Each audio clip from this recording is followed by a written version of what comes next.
Bonjour, je suis Léa Chamboncel, bienvenue dans People's Planning.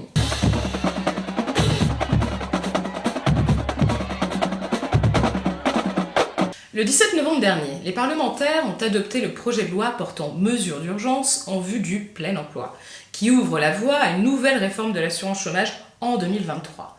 Ce texte, dont nous avons assez peu entendu parler, permet au gouvernement de modifier par décret certaines règles de l'assurance chômage en fonction de la conjoncture économique. La réforme a été présentée par Olivier Dussopt, ministre du Travail, aux partenaires sociaux le 21 novembre dernier.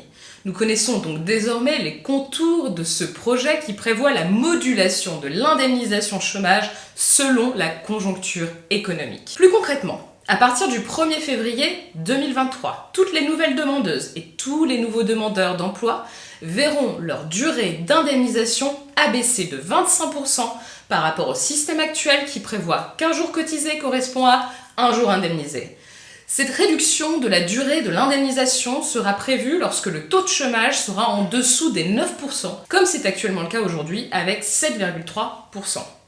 Le gouvernement entend ainsi faire en sorte que l'assurance chômage soit plus stricte quand trop d'emplois sont non pourvus et plus généreuse quand le chômage est élevé, selon la promesse de campagne du président de la République. Une promesse que l'on aurait d'ailleurs préféré qu'il ne tienne pas. D'autres mesures ont aussi été adoptées, notamment grâce au soutien des députés Les Républicains. Ainsi, l'abandon de poste sera désormais assimilé à une démission, pour limiter l'accès à l'assurance chômage. Jusqu'à présent, un licenciement motivé par un abandon de poste ne privait pas le ou la salariée de son droit à bénéficier de l'assurance chômage. Il est également prévu que le refus à 2 reprises en 1 an d'un CDI après un CDD ou un contrat d'intérim sur le même poste, le même lieu et avec la même rémunération entraînera la perte de l'indemnisation chômage. Cette réforme part du présupposé qu'une durée d'indemnité trop longue désinciterait les personnes privées d'emploi à en chercher un. En économie, on parle d'aléa moral. Mais est-ce que ce type de réforme peut être efficace pour atteindre le plein emploi comme le prétend le gouvernement ? Eh bien, la réponse est loin d'être évidente. D'une part, parce que ce dispositif ne prévoit pas de prendre en compte les circonstances locales.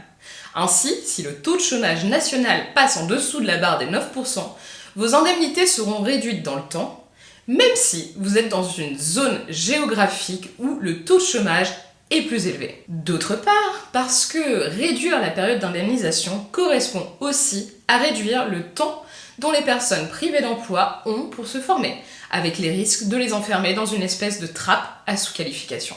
Mais de manière générale, dans un contexte de forte inflation, et alors que des millions de personnes ont été fortement impactées par la crise due au Covid-19, cette réforme est inquiétante.